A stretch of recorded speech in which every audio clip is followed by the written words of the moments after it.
This is one of the very first airliners. It's a 1920s Ford trimotor. But even with 3 engines, this plane still needs a runway 2,500 feet long.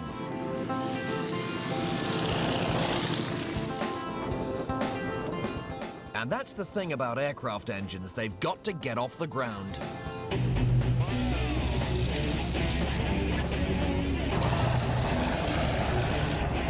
Powered flight just couldn't happen until this came along, the petrol engine. Before this was invented at the end of the 19th century, the only engines available were steam engines, powerful but just too heavy. Petrol engines like this have a great power-to-weight ratio because their fuel comes ready to use, unlike steam engines that have to carry around a huge great boiler and water reservoir to create it. In a petrol engine, a mixture of fuel and air is sucked in through the carburettor into the cylinder. It's compressed by the piston and then ignited by an electric spark plug here, and the resulting explosion forces the piston down, which ultimately rotates this crankshaft at the bottom. Stick a propeller on the end of it and you've got yourself an aircraft engine.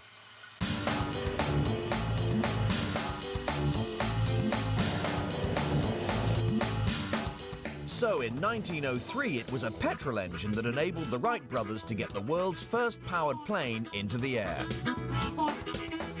They'd worked out that they needed an engine that produced 10 horsepower, yet weighed no more than 200 pounds. Unfortunately, on the market at the time, there were no engines that met these exacting demands. So, what did they do? They built their own.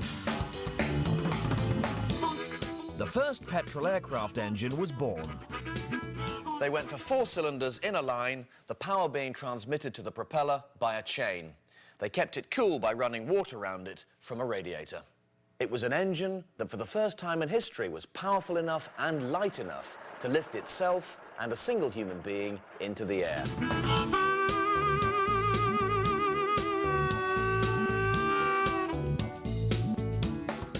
But it couldn't carry any passengers. For that, you needed an engine with an even better power-to-weight ratio. This engine had a brilliant power-to-weight ratio. It's a rotary engine invented by Australian Lawrence Hargrave. And just 10 years after the Wright brothers, they were powering the fastest fighters of World War I. Rotaries work on an utterly mad principle. You'll notice that the cylinders are rotating with the propeller. The propeller is actually bolted to the cylinders, and the only bit of the engine that's actually bolted to the aircraft is the crankshaft. If you were selling this aircraft, you wouldn't put down under the photograph, easy starter.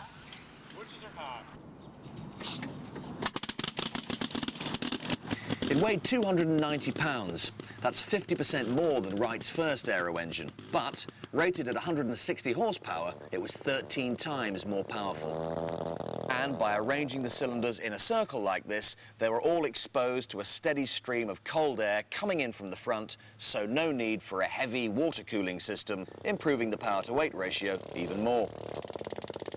Unfortunately, with these crazy engines, you could only build them so big. Any bigger, and the gyroscopic forces created by all that spinning mass would literally rip the engine off the front of the plane. So they were great for small fighters, but just not big enough to lift a payload of passengers, as demanded by the new craze for air travel that sprang up after the war.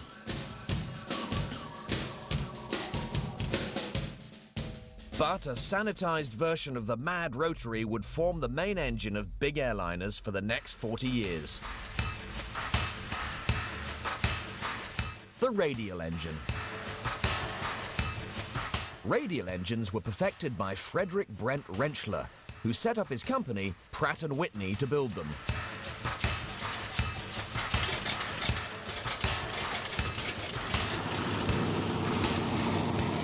They had one major difference from their rotary engine cousins. On the rotary engine, you've got your propeller on the front, and the whole lot would move round with the propeller, like so. But with a radial engine, a standard radial engine, the propeller will be stuck on the end there, and this bit wouldn't move. I used to think I was good at impersonating aircraft engines, but pretty crap against the real thing. Like the rotary engine, the radial was air-cooled, keeping it light. But because it didn't spin, it could be built much bigger. So it was radial engines that powered the pioneers of air travel like this 1920s airliner, the Ford Trimotor. There's 3 of them on this aircraft, 1 up front and 1 on either wing. Magnificent! Each engine weighs 650 pounds, about 3.5 times more than the Wright brothers' first engine, but producing nearly 35 times as much power. At last, here was an engine type whose power-to-weight ratio was good enough to get a plane into the air and carry lots of passengers too. In the early days, it was expensive. In 1926, if you flew from London to Cape Town, it would cost you £130. That's £10,000 in today's money. And you went via France, Italy, Greece, Egypt, Sudan, Kenya, Tanzania, and Rhodesia. And you'd sit in one of these seats. Take a look at these. Absolutely magnificent. A quality item with actually a little bit of recline as well. About 2 centimetres. And of course, the noise levels on board a plane like this are pretty intense, but then who needs in-flight entertainment when you've got the music of the Pratt & Whitney Wasps? Not me, that's for sure. Tea or coffee, sir? It was still a mad plane, though. The one we flew in generated an ever-growing pile of nuts and bolts that built up in the aisle. Ladies and gentlemen, you'll find a life jacket under every seat, and a set of spanners. But the biggest and most luxurious of all the airliners to be powered by the radial engine were the mighty flying boats, carrying up to 50 people. You could have anything you wanted. There were bars, dining rooms, sleeping quarters, smoking decks. Some even had grand pianos. Cheers. Shocks away, Ginger.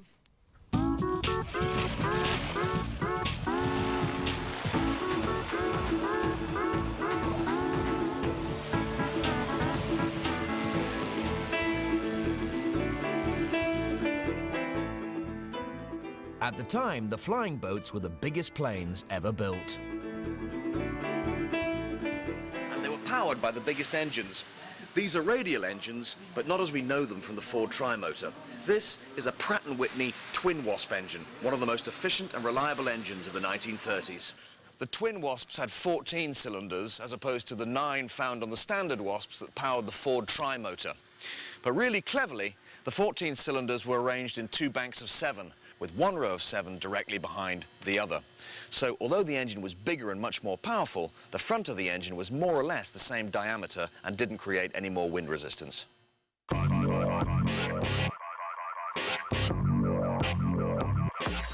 Each of these engines weighed 1,500 pounds, twice that of the Ford Trimotor's Wasps. But these generated 3 times more power, 1,200 horsepower. It's all very well having the most powerful engines, but you've got to translate that power into usable propulsion. And the key to that is the design of the propeller. In World War I, propellers were like this, solid. But on the 1930s flying boats, they were like this, the variable pitch propeller, which means that the propeller blade changes automatically its angle of attack, or pitch, depending on the speed of the engine. With these so-called hydromatic propellers, the 1930s flying boats had a range of 3,000 miles and could get you from San Francisco to China in 6 days. So, why were they flying boats and not land planes? Well, mainly because the planes were so big, there weren't enough long runways on land for them to operate on. Landing on the water, the runways could be as long as you liked. But with World War II just around the corner, the flying boats' days were numbered. Airliners and aero engines would soon change beyond all recognition. Why? Because of this. Frank Whittle had invented the jet engine.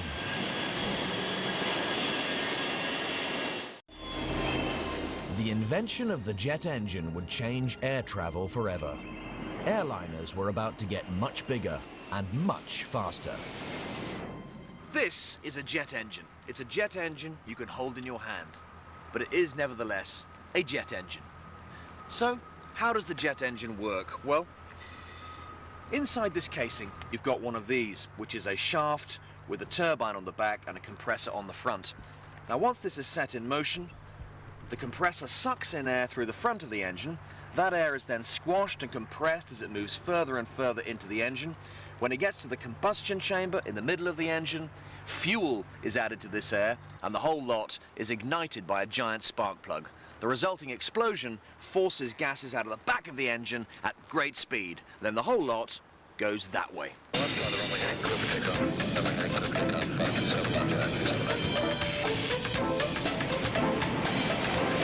Now, the amazingly clever thing about the jet engine is that it's self-perpetuating. As the gases are forced out the back at high speed, they drive the turbine, which drives the compressor on the front of the engine, which is sucking in the air in the first place. Suck, squeeze, bang, blow. Brilliant. But a jet engine is just a fancy tin can until it's running. Move that and allow you to actually start the engine. I'm moving that throttle forward in traditional manner. And there we are. I can hear a distant spin, and there comes the jet in. There it is. We're going up and up and up, and yes, we're getting to 120,000 RPM.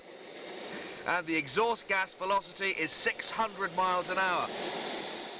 That's why it's so loud. The air blasting out the back literally tears the still air around it. And it's the ripping air that's making the deafening noise.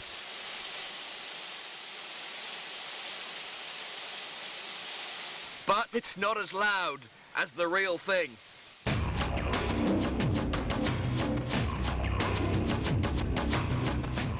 This is a Gloster Meteor, the world's first operational jet fighter. It went into service in 1944, powered by one of the very first jet engines.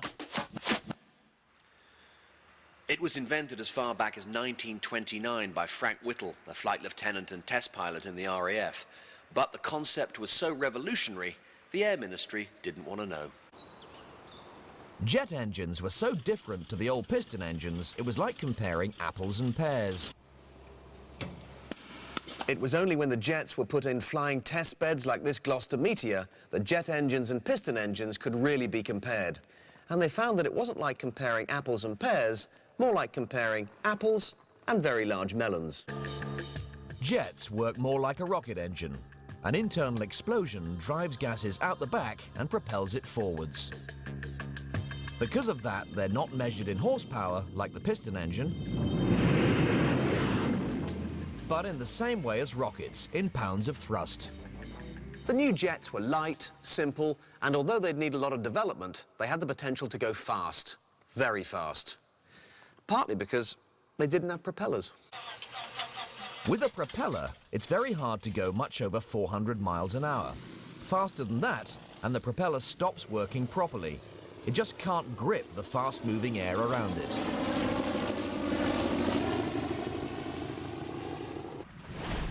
In 1945, a Gloster Meteor was clocked at 606 miles an hour. That's 150 miles an hour faster than a propeller aircraft had ever been. So, we've heard the miniature jet engine, pretty loud, very loud in fact. I wonder what the real thing's like.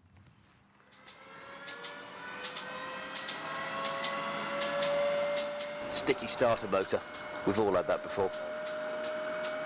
Go on, my son.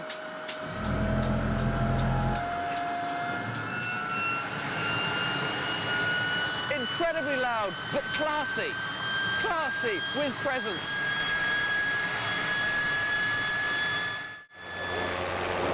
Not only were the new jet engines faster than the old piston engines with a superb power-to-weight ratio, they also operated much better at altitude.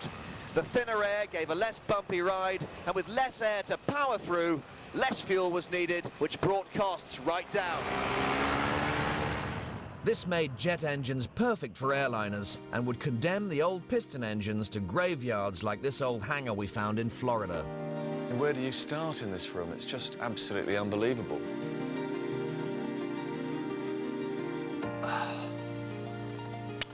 Yeah, my Riley 1.5 needs a new engine. What should we have?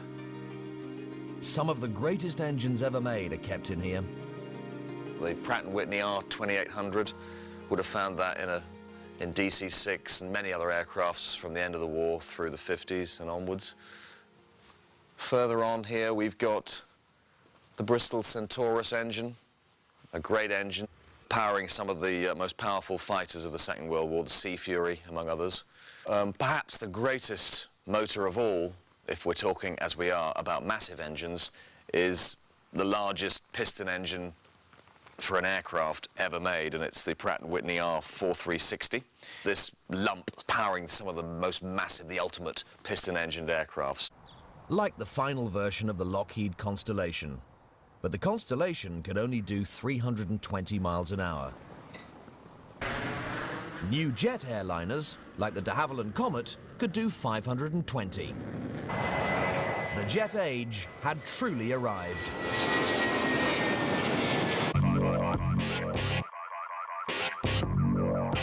The all-powerful jet engine let airliners attain the vast size of the jumbo jet, and the engine's cheap kerosene fuel kept costs down. Jets opened air travel up to the masses. Rolls-Royce are one of the key jet engine manufacturers. And this is the most powerful airliner engine Rolls-Royce produced today. The mighty Trent 800, designed to power the new generation of transatlantic twin-engined airliners like the Boeing 777, capable of carrying over 350 passengers. These so-called super twins are only slightly smaller than jumbos, but only have 2 jet engines as opposed to the jumbo's 4. So, the 2 engines have to be absolutely massive. And as you can see, this engine is absolutely massive. This engine generates a phenomenal 100,000 pounds of thrust. That's nearly 50 times that of the Meteor. Part of the reason this engine is so much more powerful is because it's got this socking great fan on the front. Now, this socking great fan not only drives air into the jet compressor here, but it also drives most of the air down the side of the engine, acting, in effect, like a propeller. The fan lets the engine suck in more air than there is in a squash court every second. And as well as providing more power, it's also quieter than a traditional jet.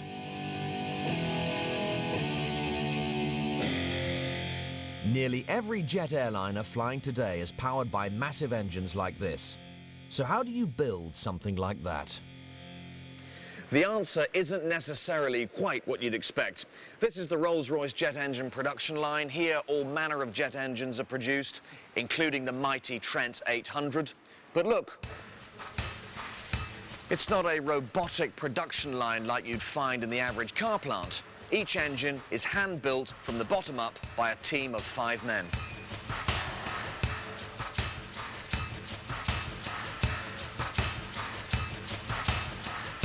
Gradually, the engine is built up in sections vertically, a bit like a giant wedding cake, really. This is the squeeze, bang, blow part of the engine core. Compressors down here, fuel pipes, combustion chamber in there, and turbines at the top. Now, above everything else in this assembly shop, this Trent 500 core carousel says to me Rolls-Royce quality and organisation. Nowhere is there to be seen an ancient St. Bruno tobacco tin full of crap. Before one of these engines can be installed on an aircraft to power us all the way down to Majorca and beyond, it has to be tested. And that's where I'm going to now, outside to one of the test buildings. Drive on, sir. We'd get there a lot faster if that Trent 500 was running at full whack. There, above me, suspended from a massive crane, is a massive Rolls-Royce Trent 800 engine about to be tested. I truly feel that I am in a cathedral to power.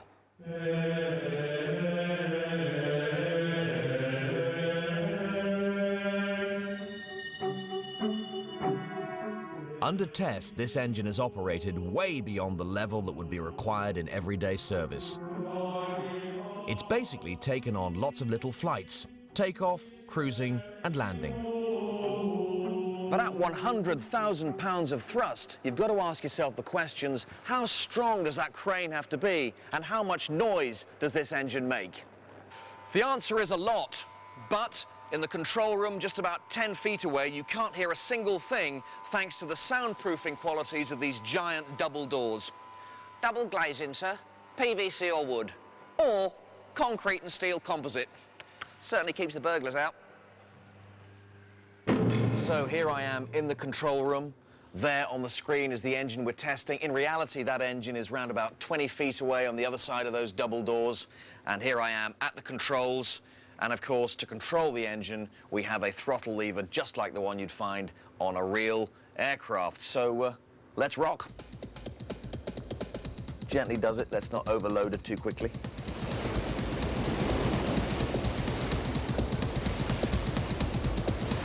Bit by bit, increase the power. Right the way up to full power. There we are, 100,000 pounds of thrust.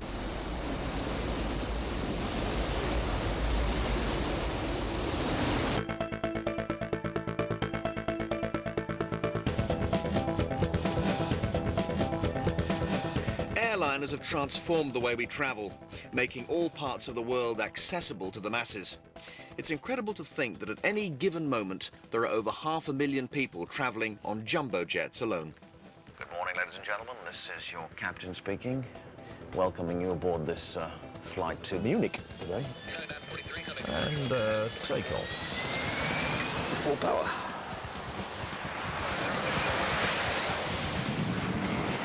Journey time today is, well, it's going to take a bit of time.